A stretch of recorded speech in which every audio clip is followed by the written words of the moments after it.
કળિયુગની એંધાણી રે સંતો, ન જોયો હોય તો તમે જોઈ લો આ બધી કળિયુગની એંધાણી. આજે તો કળિયુગના 5000 વર્ષ પૂરા થયા છે અને હજી 4,27,000 વર્ષ બાકી છે. પરંતુ આજની જે યુવાન પેઢી છે એ પેઢીના અહોભાગ્ય છે કે જેણે થોડોક જૂનો સમય પણ જોયો છે, વર્તમાન સમય પણ જોઈ રહ્યા છે અને આગળનો થોડોક જે સમય છે આજના યુવાનોને જોવા મળશે. એ 3 પેઢી જોશે. એટલે આજના યુવાનો માટે બહુ મહત્વનો સમય છે. પરંતુ આપણે વાત એ કરવી છે કે કળિયુગનો અંત કેવી રીતે થશે, એ કળિયુગનો અંત ભયંકર કેમ હશે અને કળિયુગના માણસો કેવા હશે. યા મારી કોઈ ઉપજાવી કાઢેલી કે બનાવેલી વાતો નથી, પણ કલ્કી પુરાણ અને ગરુડ પુરાણમાં એવું લખવામાં આવ્યું છે કે કળિયુગના 4,32,000 વર્ષ હશે. કળિયુગનો વર્ષ 4,32,000, એમાંથી 5,000 વર્ષ પૂરા થયા છે અને હજી 4,27,000 વર્ષ છે એ બાકી છે. હજી તો કળિયુગ બધો બાકી છે જોવાનો. પણ આગળ કેવો સમય આવશે એ ભાગવત પુરાણ, વિષ્ણુ પુરાણ, લિંગ પુરાણ અને ગરુડ પુરાણમાં એની ઘણી બધી વાતો લખવામાં આવી છે. પણ મારે એ વાતો કરવી છે કે પાંડવોને ભગવાન શ્રી કૃષ્ણએ જે ભવિષ્યવાણી કરી હતી અને આગળના યુગમાં કેવા માણસો હશે અને કળિયુગનો અંત કેવી રીતે થશે, એ સાક્ષાત ભગવાન કૃષ્ણએ જે વાત કરેલી છે એની આપણે વાત કરવી છે. કારણ કે મહાભારતના યુદ્ધ પછી દ્વાપર યુગના અંતે ધર્મરાજ યુધિષ્ઠિર છે એ હસ્તિનાપુરના સિંહાસન ઉપર જ્યારે બેઠા ને ત્યારે એને આ સૃષ્ટિની ભવિષ્ય વિશે ચિંતા થઈ કે આગળનો યુગ તો હવે કળિયુગ આવે છે. કળિયુગની શરૂઆત કેવી હશે, કળિયુગના માણસો કેવા હશે, આવનારા યુગમાં માણસનું જીવન અને સ્વરૂપ કેવું હશે, એ ચિંતા થઈ ભાઈ યુધિષ્ઠિરને. અને ત્યારે પોતાના 4 ભાઈઓને બોલાવી અને 5 ભાઈઓ મળી અને યુધિષ્ઠિર કહે છે કે આપણે ભગવાન દ્વારકાધીશ પાસે જવું છે. દ્વારકામાં જઈ અને ભગવાન દ્વારકાધીશની પાસેથી આ કળિયુગની કેવી અંધાણી હશે, કળિયુગમાં કેવા માણસો હશે અને એનો સંતો મહંતો એમ કહે છે કે કળિયુગનો અંત છે એ બહુ ભયંકર હશે. તો આ બધી વાત શું છે એ જાણવાની મને જિજ્ઞાસા છે. એટલે દ્વારકાધીશ પાસે જવું છે અને 5 પાંડવો છે એ પોતાના રથ લઈ અને નીકળી ગયા અને જાય છે દ્વારકામાં. ભગવાન કૃષ્ણને પ્રણામ કર્યા પછી ભગવાન કૃષ્ણએ એમને આસન આપ્યા અને ભગવાન કૃષ્ણ પૂછે છે કે પાંડવો, ઓચિંતાનું આવવાનું કારણ શું? અને ત્યારે ધર્મરાજ યુધિષ્ઠિર એ પોતે ભવિષ્યની ચિંતા કરી અને ભગવાન કૃષ્ણને એ પ્રશ્ન પૂછે છે કે પ્રભુ, કળિયુગના માણસનો સ્વભાવ, વર્તન અને કર્મો કેવા હશે અને એને મોક્ષ મેળવવા માટે શું કરવું પડશે? અને ત્યારે ભગવાન કૃષ્ણ છે એ હસવા લાગ્યા ભાઈઓ. હસીને જવાબ આપ્યો અને કીધું કે તમારો પ્રશ્ન બહુ મહત્વનો છે, પણ હું સીધા શબ્દોમાં તમને જવાબ નહીં આપી શકું. કે એના જવાબ માટે તમારે એને અનુભવથી સમજવું જોઈએ, તો તમને સમજાય. અને ત્યારે મહારાજ યુધિષ્ઠિર કહે છે કે એનો અનુભવ કરવો હોય તો કઈ રીતે કરવો? અને ત્યારે ભગવાન કૃષ્ણ કહે છે કે તમે 5 ભાઈઓ અલગ અલગ જગ્યાએ જાઓ, અલગ અલગ દિશામાં જાઓ. કોઈ પહાડમાં જાઓ, કોઈ જંગલમાં જાઓ, કોઈ જે ખુલ્લી જગ્યા હોય એમાં જાઓ, કોઈ સરોવરના કિનારે જાઓ. એમ તમે 5 દિશામાં અલગ અલગ 5 ભાઈઓ જાઓ અને ત્યાં તમને કોઈ વિચિત્ર અને રહસ્યમય અને અદ્ભુત દ્રશ્ય દેખાશે અને એ દ્રશ્યો મને આવી અને તમે બતાવજો. એટલે એની પરિસ્થિતિ ઉપર કળિયુગનો માણસ કેવો હશે, એનો સ્વભાવ કેવો હશે, એનો હાવભાવ અને એના કર્મો કેવા હશે, એના વિશે હું તમને જણાવી શકીશ, પણ તમારે એને અનુભવથી જોવું જોઈએ. અને ત્યારે આ પાંચે પાંચ પાંડવો છે, એમ કહેવાય છે કે 5 જગ્યામાં, એ જુદી જુદી જગ્યામાં એમ કહેવાય છે કે નીકળી ગયા ભાઈઓ.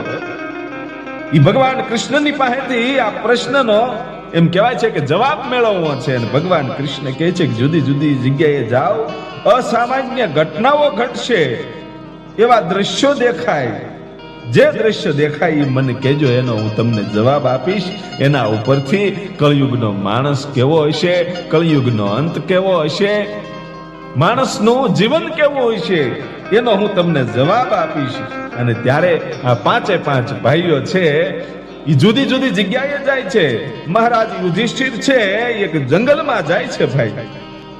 એ જંગલમાં ગયા અને ચાલતા ચાલતા ધીરે ધીરે જાતા હતા, એમાં એક મોટો હાથી મળે છે ભાઈઓ. એવું દ્રશ્ય જોયું કે એવડો મોટો હાથી, અને એને 2 સૂંઢ હતી. 2 સૂંઢ હતી, અને એ બંને સૂંઢથી જે જંગલના મોટા મોટા ઝાડવાઓ હતા એ ઝાડવાઓને ઉખેડી રહ્યો હતો ભાઈ. એટલે મહારાજ યુધિષ્ઠિર વિચાર કરે છે કે આ તો અસામાન્ય દ્રશ્ય છે. હાથીને ક્યારે 2 સૂંઢ હોય નહીં, અને પાછો હાથી એમ બને ત્યાં સુધી જંગલના ઝાડવાને ઉખેડે નહીં, પણ આ હાથી ઉખેડે છે કેમ, અને 2 સૂંઢ કેમ છે? આ ભગવાન કૃષ્ણએ જે કીધું હતું એ આ અસામાન્ય કંઈક દ્રશ્ય લાગે છે.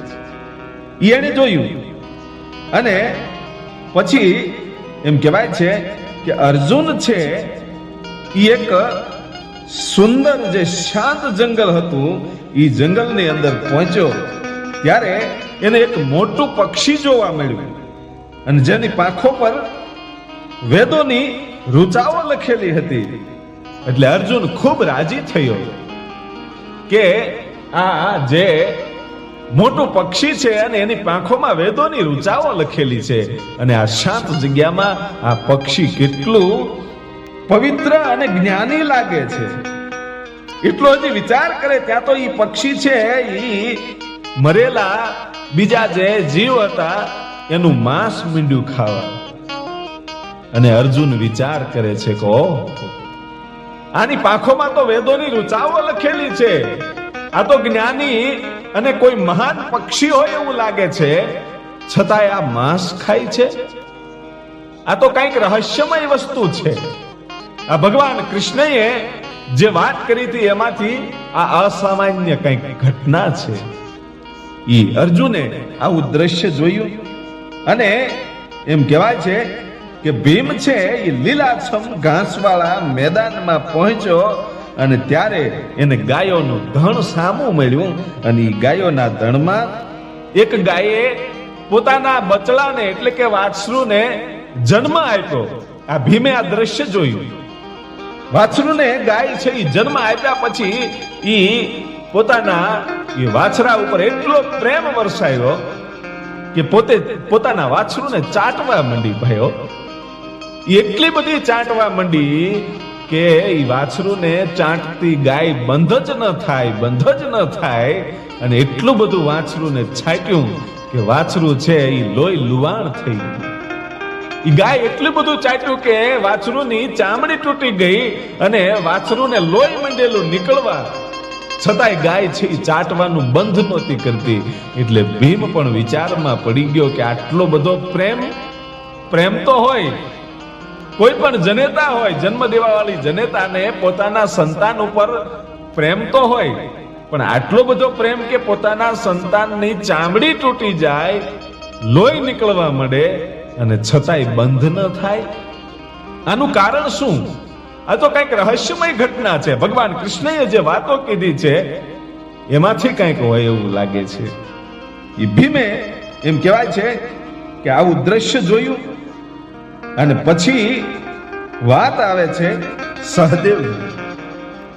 સહદેવ છે એ શાંત તળાવ પાસે નીકળ્યો, અને ત્યાં એમ કહેવાય છે કે 7 કુવાઓ હતા. એક લાઈનમાં 7 કુવાઓ હતા અને 6 કુવામાં પાણી હતું અને વચ્ચેનો જે ઊંડો કૂવો હતો અને મોટો હતો એ કૂવો ખાલી હતો. ફરતું ફરતું જે 6 કુવાઓ છે એમાં પાણી હતું, પણ ઊંડો અને જે મોટો કૂવો હતો એ ખાલી હતો. એટલે સહદેવ છે એ વિચાર કરે છે કે આજુબાજુમાં જે કુવાઓ છે, નાના નાના કુવાઓ છે, એ તો પાણીથી આખા ભરેલા છે, પણ આવડો મોટો કૂવો અને ઊંડો છે, છતાંય આમાં પાણી કેમ નહીં? આ તો કઈક રહસ્યમય ઘટના છે, અસામાન્ય ઘટના છે. એને પણ ભગવાન કૃષ્ણની વાત યાદ આવી અને નકુલ છે એક પહાડ વિસ્તારમાં ગયો હતો. એ પહાડ વિસ્તારમાંથી નીકળવું અને એક પહાડી ઉપરથી એ ગોળ પથ્થર છે એ દળતો દળતો દળતો આવ્યો ભાઈ નીચે.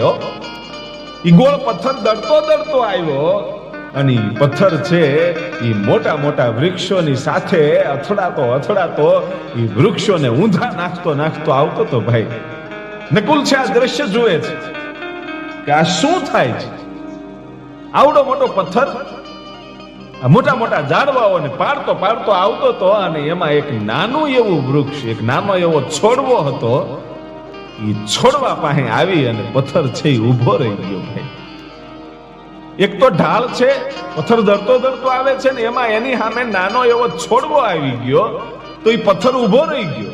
મોટા મોટા ઝાડવાને જે પાડતો પાડતો આવતો હતો, ઉખેડતો ઉખેડતો એ પથ્થર આવતો હતો, યા નાના એવા છોડને પાસે આવીને પથ્થર ઊભો રહી ગયો. એટલે નકુલને લાગ્યું કે આ ભગવાન કૃષ્ણની કહેલી વાતમાંથી કંઈક હોય એવું લાગે છે, અસામાન્ય ઘટના છે, રહસ્યમય છે.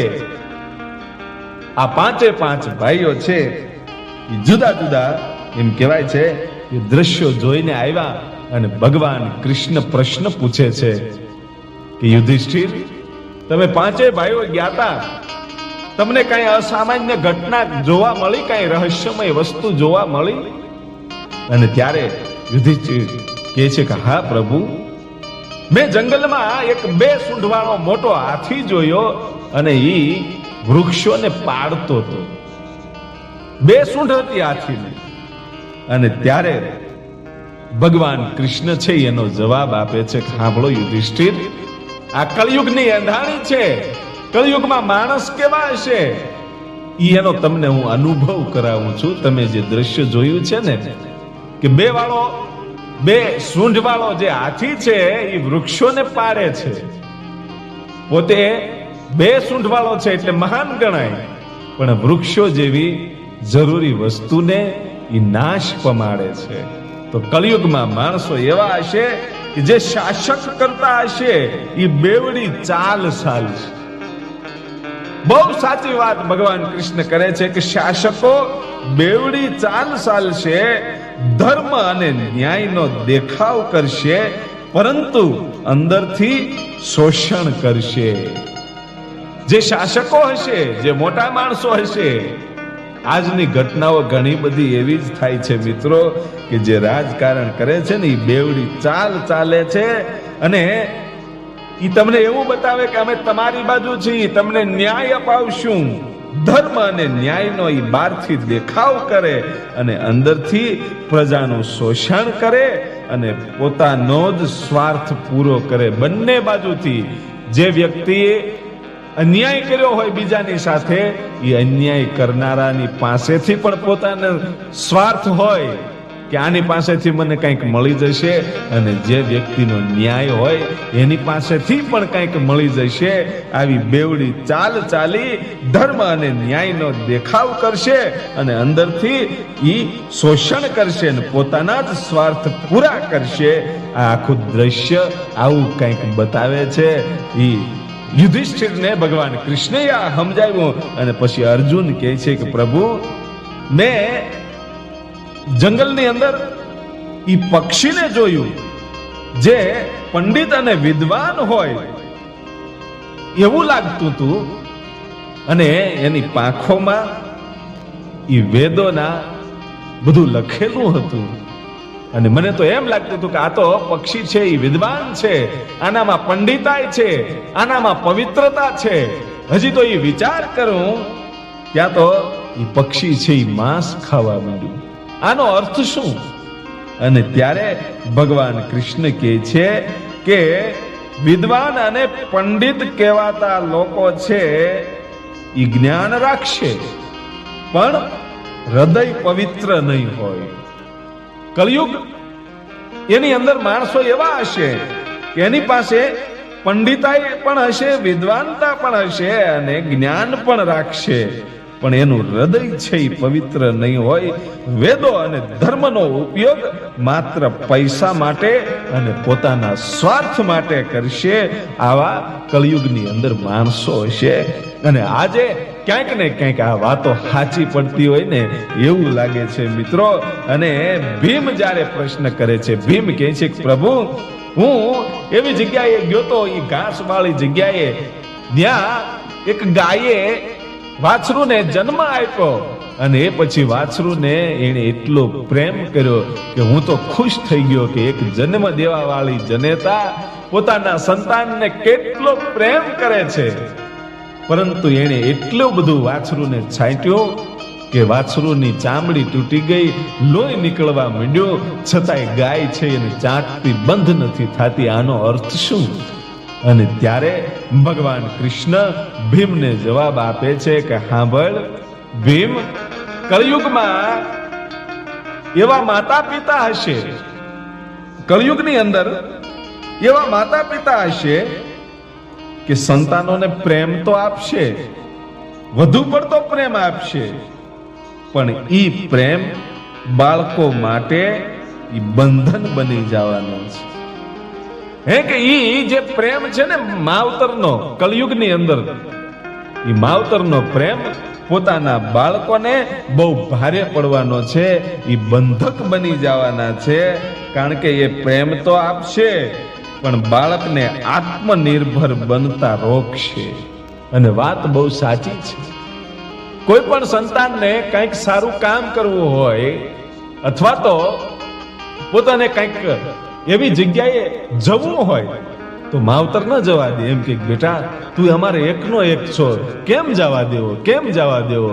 એટલે બાળક છે ને એ ક્યારેય આત્મનિર્ભર બની ન શકે, પોતાનો ધંધો પણ ન કરી શકે. કારણ કે માવતર ને એમ લાગે કે અમારું સંતાનને કંઈક થઈ જશે તો એને ક્યાંય બહાર મોકલે નહીં, એટલે એનું ભવિષ્ય છે ને એ ઉજ્જવળ બનતું રોકાઈ જાય. એટલે ભગવાન કૃષ્ણ કહે છે કે પ્રેમ તો બહુ આપશે પણ બાળકને આત્મનિર્ભર બનતા રોકશે. કલયુગના માવતર એવા હશે. અને પછી સહદેવ પૂછે છે કે પ્રભુ, હું સુંદર સરોવરની બાજુ જાતો તો 7 કુવા લાઈનમાં હતા અને 6 કુવામાં પાણી હતું અને વચ્ચેનો કુવો ઊંડો અને મોટો હતો, એ એકદમ ખાલી હતો. તો આમાં મને કાંઈ સમજાતું નથી. અને ત્યારે ભગવાન કૃષ્ણ છે ઈ પ્રશ્નનો જવાબ આપે છે કે કલયુગના લોકો છે ઈ એવા હશે કે બહારથી સમૃદ્ધ અને પૈસાવાળા દેખાય છે પણ અંદરથી દયા અને મદદની ભાવના જ નહીં હોય. એ પૈસાવાળા ખૂબ જ હશે પણ જેમ આ કુવામાં પાણી નથી, બહારથી 6 કુવામાં જે તને પાણી દેખાય છે ને એ પાણી દેખાવનું છે, પણ જે મોટો કુવો છે, ઊંડો છે, એ અંદરની વાત છે કે માણસ પૈસાવાળો અને સમૃદ્ધિવાળો દેખાશે પણ એની અંદર દયા અને મદદની ભાવના નહીં હોય. પાડોશીમાં કોઈ ભૂખ્યો કે તરસ્યો મરી રહ્યો હશે ને તો પણ લોકો આંખ બંધ કરીને, આડા કાન બંધ કરીને એમ કહેવાય છે કે નીકળી જશે અને પોતાના સ્વાર્થમાં ડૂબેલા રહેશે. આ સ્વાર્થીપણું જે છે ને, ભગવાન કૃષ્ણ કહે છે કે કળિયુગના લોકોનું જે સ્વાર્થીપણું છે ને એ ખૂબ જ કળિયુગની સૌથી મોટી ઓળખાણ બનશે કે કળિયુગની અંદર સ્વાર્થ સિવાય બીજું કાંઈ નહીં હોય, દયા નહીં હોય, ભાવ નહીં હોય, પ્રેમ નહીં હોય, માત્ર ને માત્ર પોતાનો સ્વાર્થ હશે. અને નકુલ છે એ એમ કહે છે કે પ્રભુ એક મોટી જે શિલા હતી, એક મોટો પથ્થર હતો, એ ડુંગરમાંથી દળતો દળતો આવતો તો, મોટા મોટા વૃક્ષોને પાડતો પાડતો આવતો તો, અને એક નાનકડા એવા છોડની પાસે આવીને ઊભો રહી ગયો. તો આ નાનકડો એવા છોડમાં એવી શું તાકાત કે આવા પથ્થરને ઊભો રાખી શકે? એમાં મને કઈ સમજાણું નહીં. અને ત્યારે ભગવાન કૃષ્ણ છે એમ કહે છે કે સાંભળ નકુલ, જે કળિયુગના માણસો છે એના માટે છે આ કે ધન, શક્તિ, સત્તા એ કોઈને આ વિનાશથી બચાવી નહીં શકે. જેની પાસે ધન હશે, શક્તિ હશે, સત્તા હશે, છતાં એ આ વિનાશની અંદર રોળાઈ જવાના છે. કળિયુગનો જે વિનાશ હશે ને એમાં એ બધાયનો અંત થવાનો છે. એને પૈસા નહીં બચાવી શકે આ વિનાશથી, એને એની સત્તા નહીં બચાવી શકે, એની શક્તિ એને આ વિનાશથી નહીં બચાવી શકે. પરંતુ કોઈ માણસ સાચા મનથી પ્રભુની ભક્તિ કરે, પ્રભુનું નામ લે અને ભક્તિમાં સ્થિર રહે ને, તો એ આ વિનાશથી બચી શકશે. વિનાશ જેવા સંકટને એ એક બાજુ ઘા કરી શકશે. જેમ નાનો છોડવો છે એ પથ્થરને રોકી શકે, એમ આ ભક્તિ વાળો માણસ, ભક્તિમાં સ્થિર રહેવા વાળો માણસ છે ને, એ દરેક સંકટને રોકી શકશે. અને ભક્તિ છે ને એ સૌથી મોટો માણસનો સહારો બનશે. જેને ભક્તિ કરી છે ને, જેની ભક્તિ સ્થિર હશે, પ્રભુમાં મન લીન હશે, ઈ દરેક સંકટથી બચી શકશે. અને ભક્તિ છે ઈ જ સૌથી મોટો કળિયુગની અંદર માણસનો સહારો બનશે. ઈ ભગવાન કૃષ્ણએ આવી બધી વાતો કરી છે. અને ગરુડજી છે ઈ ભગવાન વિષ્ણુને પ્રશ્ન એકવાર પૂછે છે કે જે 4 યુગ છે, સતયુગ, ત્રેતાયુગ, દ્વાપર યુગ અને કળિયુગ, તો કળિયુગનો જે અંત છે એ ભયંકર માનવામાં આવે છે. હજી કળિયુગને કોઈ જોયો નથી, પણ કળિયુગનો અંત છે એ ભયંકર માનવામાં આવે છે. તો કળિયુગના અંતના સંકેતો શું છે? કળિયુગ કઈ રીતે પૂરો થશે? એ ગરુડજી છે એ ભગવાન વિષ્ણુને એવો પ્રશ્ન પૂછે છે, પ્રભુ આ કળિયુગનો અંત કેવો હશે, એના સંકેતો કેવા હશે? અને ત્યારે ભગવાન વિષ્ણુ છે એ ગરુડજીને જવાબ આપીને એમ કહે છે કે અધર્મ, સ્વાર્થ અને પાપનું સામ્રાજ્ય હોય એને જ કળિયુગ કહેવામાં આવે. કે જ્યાં અધર્મ હશે, સ્વાર્થ હશે અને પાપનું સામ્રાજ્ય હશે, તેના અંત સમયે અમુક ખાસ સંકેતો દેખાશે. ભગવાન વિષ્ણુ ગરુડજીને કહે છે કે કળિયુગના અંત વખતે અમુક ખાસ સંકેતો જે છે એ દેખાશે, સૃષ્ટિના વિનાશ તરફ ઈશારો કરશે અને માનવની ઉંમર છે એ ઘટી જશે. બહુ મહત્વની વાત છે.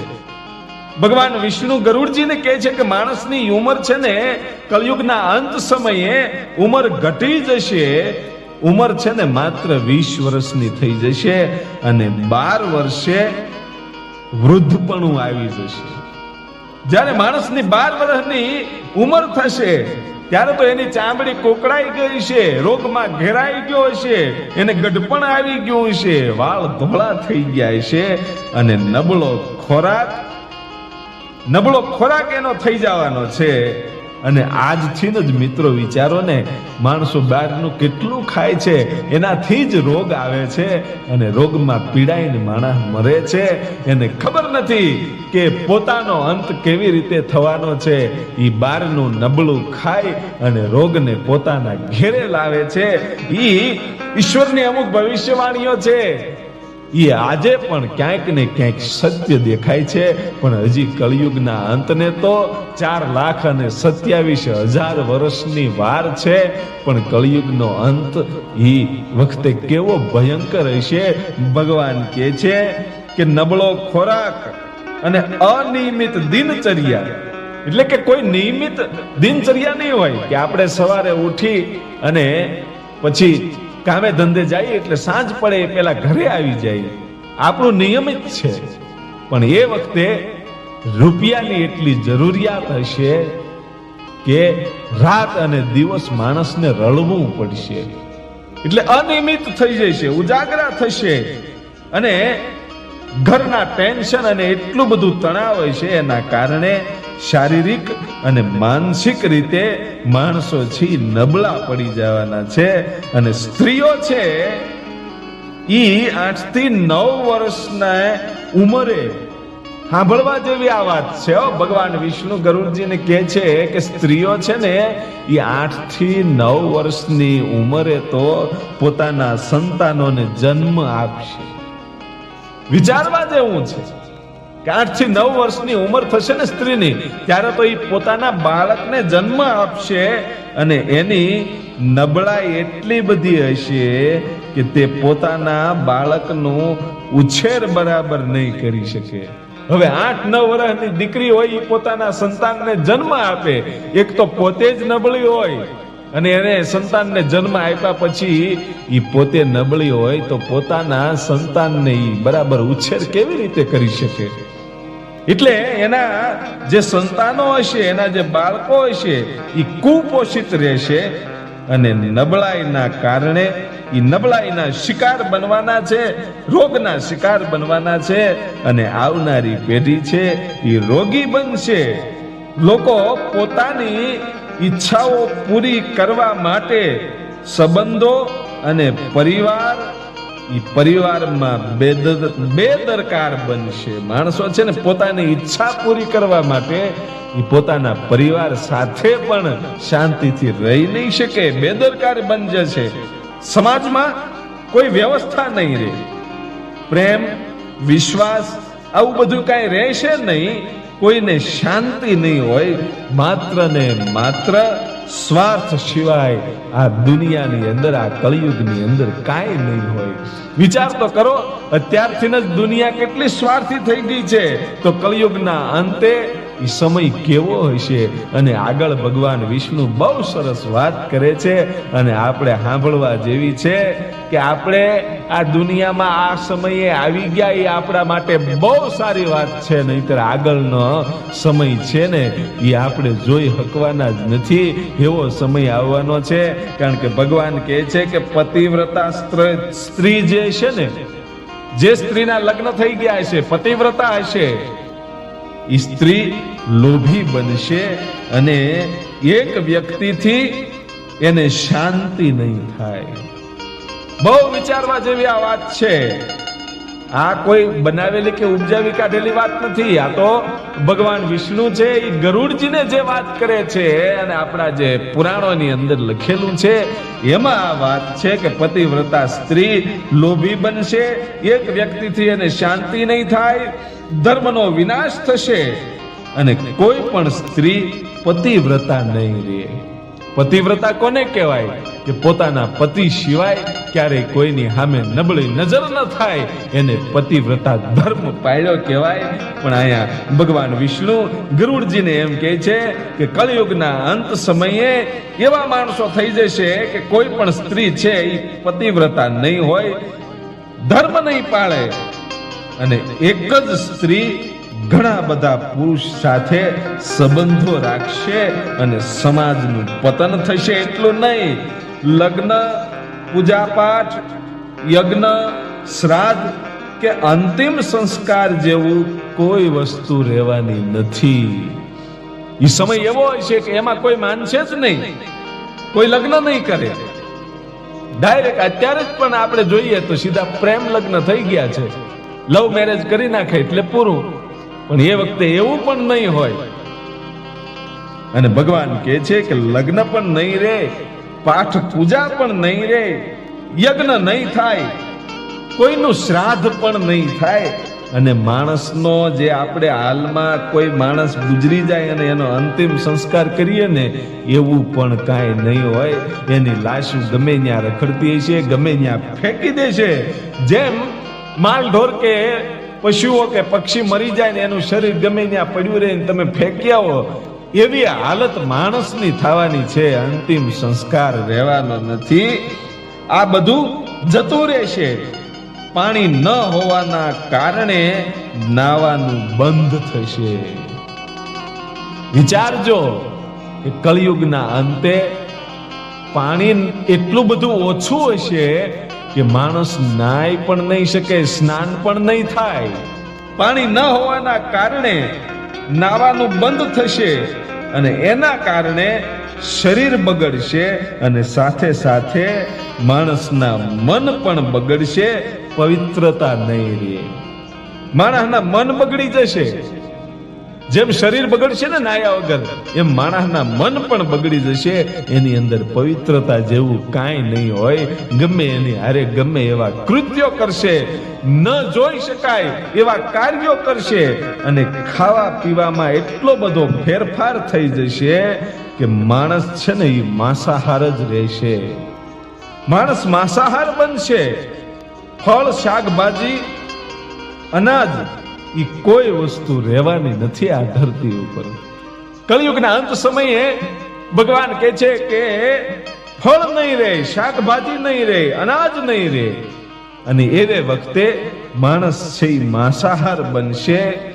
અને એટલું બધું કળિયુગ છે એનો પ્રભાવ કરશે કે પહેરવેશમાં પણ પોતાના શરીરને માણસ અને સ્ત્રી, પુરુષ અને સ્ત્રી પહેરવેશમાં પણ એમ કહેવાય છે કે પોતાના શરીરને જ મહત્વ આપશે. અને એ તો આજે પણ જોવા મળે છે. તમે ગમે ત્યાં જાઓ, ટૂંકા વસ્ત્રો માણસો પહેરે છે, પોતાના શરીરનો દેખાવ કરે છે. અને જે તે વખતે એ કેવી ઘટના બનશે. આજથી 4,27,000 વર્ષ પછી કેવી ઘટના બનશે. એ વખતે કપડાઓ કેવા હશે તો ભગવાન કહે છે ચમકદાર અને ભડકીલા કપડા પહેરશે, જેનાથી પુરુષ અને સ્ત્રીઓના મન બગડશે અને પવિત્રતા રહેશે નહીં. દરેક વ્યક્તિ સ્વાર્થ, લાલચ, છેતરપિંડી અને કપટથી ભરાઈ જવાનો છે. બસ બીજાની હારે કપટ કરવું, બીજાને છેતરી જવા, પોતાના સ્વાર્થ માટે, પોતાની લાલચ માટે ગમે એને મારી નાખવા, ગમે એને લૂંટી લેવા, ગમે એની હારે ગમે એવું કૃત્ય કરવું. માણસ માત્ર પોતાનો સ્વાર્થ જ જોશે અને ઈચ્છા માટે, પોતાના સ્વાર્થ અને પોતાની ઈચ્છા માટે જ જીવશે. પોતાના સુખને જ જોશે.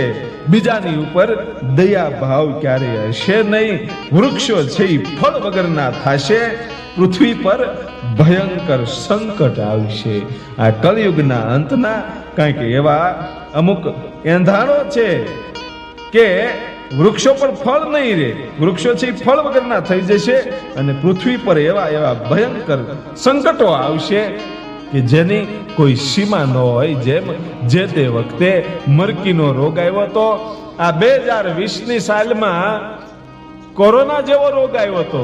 એ પૃથ્વી ઉપર ભયંકર સંકટ હતું અને એના કરતાંય તે હજી તો કેવડું ભયંકર સંકટ આવશે એ ભગવાન આગળ લખે છે કે પૃથ્વી ઉપર ભયંકર સંકટ આવશે. લોકો શાકાહારને પૂરેપૂરો છોડી દેશે, શાકભાજીને છોડી જ દેશે. કારણ કે એવું કઈ હવે ઉગવાનું જ નથી, એટલે એ કઈ ખાવાના નથી. માત્ર માંસાહારી માણસો રહેવાના છે. અને તે જે ભોજન હશે, માંસાહાર ભોજન હશે ને, એ ભયંકર રોગને ફેલાવશે. એ ભયંકર રોગને ફેલાવતા હશે અને લોકો નાની ઉંમરમાં જ રોગથી પીડાય અને મરી જશે. ગાયનું અને તેની પૂજાનું મહત્વ પૂરું થઈ જશે. ગાયનું તો કોઈ મહત્વ જ નહીં હોય. ગાયને લોકો છે ને માત્ર પોતાને માંસ ખાવા માટે જ પાળશે. ગાયનું બીજું કોઈ મહત્વ રહેશે નહીં. જંગલ નહીં રહે અને જે આપણું પર્યાવરણ છે એનું સંતુલન નહીં રહે. કારણ કે જંગલ નહીં હોય તો વૃક્ષો નહીં હોય અને વૃક્ષો નહીં હોય એટલે ઓક્સિજન નહીં હોય અને આપણું પર્યાવરણ એટલું પ્રદૂષિત થશે કે આ માણસને ઓક્સિજન લેવા માટે તડફડવું પડશે અને પર્યાવરણ છે એ પૂરેપૂરું બગડી જશે. દર વર્ષે માણસ છે ઈ નબળો પડતો જશે. દર વર્ષે જે બાળકનો જન્મ થશે ને ઈ ઓલા વરહમાં જે બાળકના જન્મ થયા હોય ને એનામાં નબળાઈ હોય ને એના કરતા આ વર્ષે જે નવું બાળક જન્મશે એનામાં એની કરતા વધારે નબળાઈ હશે. વરસાદ ખૂબ જ ઓછો થશે. લોકો ખાવા માટે તડપશે. માત્ર બકરીનું જ દૂધ રહેશે, બાકી દૂધ જેવું કઈ નામ હશે નહીં. માણસને ખાવા માટે તડપવું પડશે. વરસાદ બહુ ઓછા થશે, પાણી માટે તડપવું પડશે. અને ભયંકર અંત છે ને એ કેવી રીતે થશે એની વાત હવે ભગવાન પોતે કરે છે. ભગવાન વિષ્ણુ એમ કહે છે કે કળિયુગનો અંત ભયંકર થશે. એવું શા માટે કહેવામાં આવે છે? કારણ કે એ વખતે કળિયુગના અંતે એક સૂર્ય નહીં પણ 7 સૂર્યનો ઉદય થશે. આપણે જે અત્યારે એક સૂર્ય ઉગે છે ને એવા એ વખતે 7 સૂર્યો ઉગવા મળશે. અને વિષ્ણુ ભગવાન પોતે એમ કહે છે કે હું સૂર્યના અગ્નિના ગોળામાં બેસીને પૃથ્વીનું પાણી ભસ્મ કરીશ. ભગવાન પોતે એમ કહે છે કે 7 સૂર્યની એટલી બધી ગરમી પડશે કે નદીઓના પાણી, સમુદ્રોના, તળાવોના, સરોવરના એ બધા પાણી છે એ સુકાઈ જવાના છે. અને પૃથ્વીના દરેક જીવ ગરમીથી બળીને રાખ થઈ જાય છે. હવે જુઓ આ કળિયુગનો અંત કેવો છે કે એક સાથે 7 સૂર્યને ઉગવું અને ભયંકર ગરમી પડવી, જેનાથી ધીરે ધીરે પૃથ્વીનું પાણી ખતમ થઈ જાય. એટલે માણસ પાણી વગર જીવી ન શકે. સામે 7 સૂર્યની એવી ગરમી પડે કે જે ગરમીથી માણસો બળી અને ભસ્મ થઈ જશે, બળીને રાખ થઈ જવાના છે. ભગવાન પોતે એમ કહે છે કે બળીથી ઈ બળીને સૂર્યના કિરણો જે આવશે એ ભયંકર જે તાપ હશે એ ગરમીથી માણસ બળી અને રાખ થઈ જશે. અને ધરતી પર માત્ર રાખ અને ધુમાડો જ રહેશે, બીજું કાંઈ રહેવાનું નથી. આ ધરતી ઉપર કળિયુગના અંતે છેલ્લે એક પણ જીવ નહીં હોય, એક પણ વૃક્ષ નહીં હોય, પાણી નહીં હોય. અને ગરમીથી દરેક જીવ, દરેક વૃક્ષ બધું જ એમ કહેવાય છે કે સળગી અને રાખ થઈ જશે.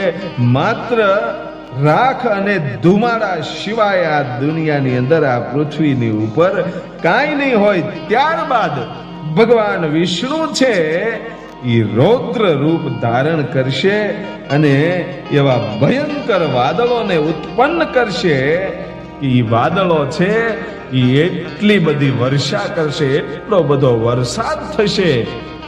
દરેક જીવ આ દુનિયામાંથી વયા ગયા પછી, રાખ બનીને ધુમાડો થઈ ગયા પછી એવા ભયંકર વાદળો બનશે. એ વાદળામાંથી એટલો બધો ભયંકર વરસાદ પડશે કે 1 વર્ષ નહીં, 2 વર્ષ નહીં, 5 વર્ષ નહીં, પણ 100 વર્ષ, 100 વર્ષ સુધી એવો ભયંકર વરસાદ પડશે કે પૃથ્વી છે ને એ પાણીમાં ડૂબી જશે, પહાડો છે એ સમુદ્રમાં ડૂબી જશે. અને ત્યારબાદ નવા યુગનો એક રસ્તો ખુલશે અને એટલું પવિત્ર વાતાવરણ હશે અને એવા લોકોને જ ત્યાં મૂકવામાં આવશે કે જેની પાસે ધર્મ હોય, જેની પાસે ન્યાય હોય, જેની પાસે સત્ય હોય. એ સત્યનો ઉદય થશે, એ નવા યુગનો પ્રારંભ થશે અને ઈશ્વર એવા સતયુગની ફરીવાર સ્થાપના કરશે.